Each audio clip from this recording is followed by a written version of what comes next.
Hi, I'm Eric Martin with Board Game Geek. I'm here with Josh Carlson from Chip Theory Games, looking at Hoplomachus Origins. Yep. And I know we got some. Can we have flicking? Is this flicking? No in here? flicking. No flicking. Oh man, that is what I want to immediately do. No dexterity. Hope you can give an overview of the game here. Yeah, absolutely. Correct my misapprehensions Okay, about okay. What's going on. Well, this is the third of the three in the series. We're kind of telling the story backwards, like the Star Wars, you know. Okay. Yep, we're back at the beginning now. 3 different cities are represented here. All of these 3 neoprene mats come with the game.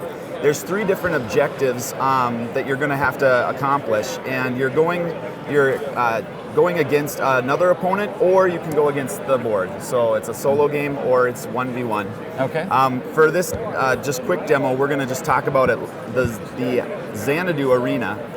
You're bringing these chips out onto the board. Now, most of these chips are units, or they may be tactics that you can play. And this is an open draft. So on a full game, we'd be flipping over all of these chips, and then you're going to be drafting against your opponent from that same gladiator pool. Okay. And it's definitely a gladiator game. So there's a lot of attack and defense and whatnot. So we're going to be drafting units back and forth. And let's say that this is how it ends up. Just an example. We got another one over here. Yep, sure. Three versus 3. Two gladiators and 1 tactic. Now, each gladiator has an amount of health, and so when it comes out into the arena, you're going to put health chips underneath it. So you're moving chip stacks around the board, which is kind of fun.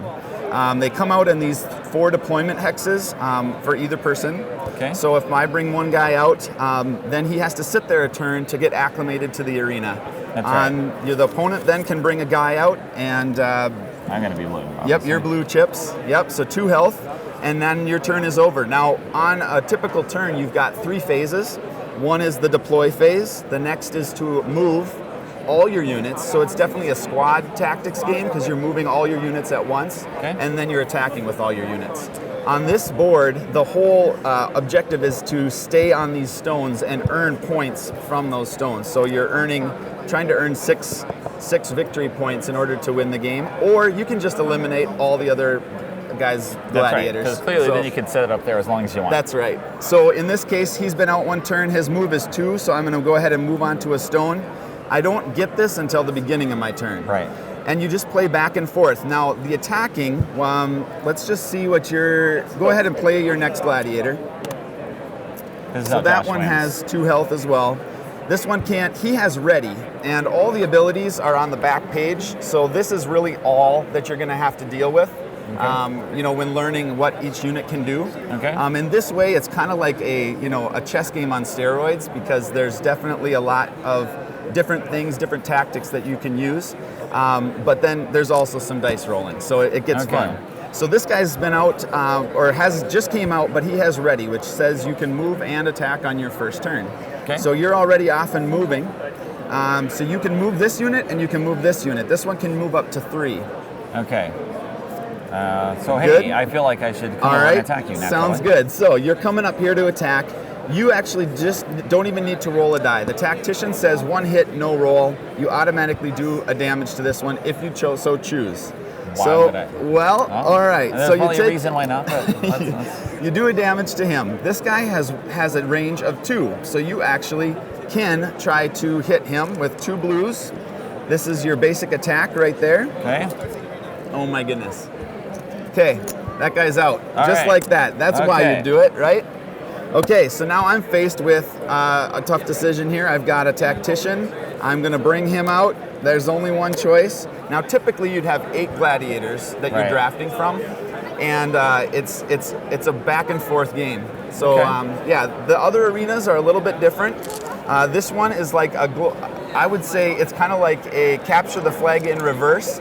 And if you're familiar with like the Atlas balls on strongest man competitions, where you have to heave them up onto the pedestals, this is what you're doing. You're dragging a chest across the arena and you're heaving it up, all the while getting hacked and slashed by the opponent.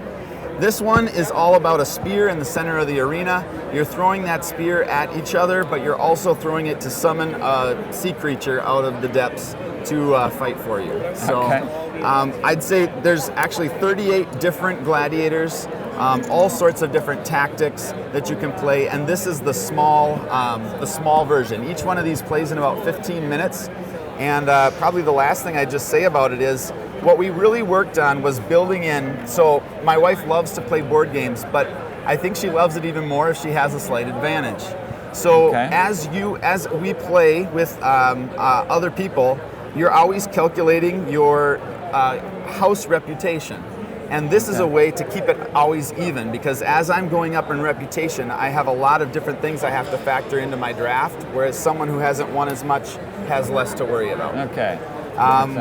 We built in a solo game, so there is AI in this game. You can play against any one of a number of champions, and each one of these is geared specifically for their arena. So Kubla Khan, he is there to throw you off those stones. And Atlas is there to throw that spear, summon the spear, get the beast out on the arena. So it's pretty well rounded. All right. Thanks very much for the overview. Yeah, you bet. I'm gonna have that. If you don't do that, then. Well,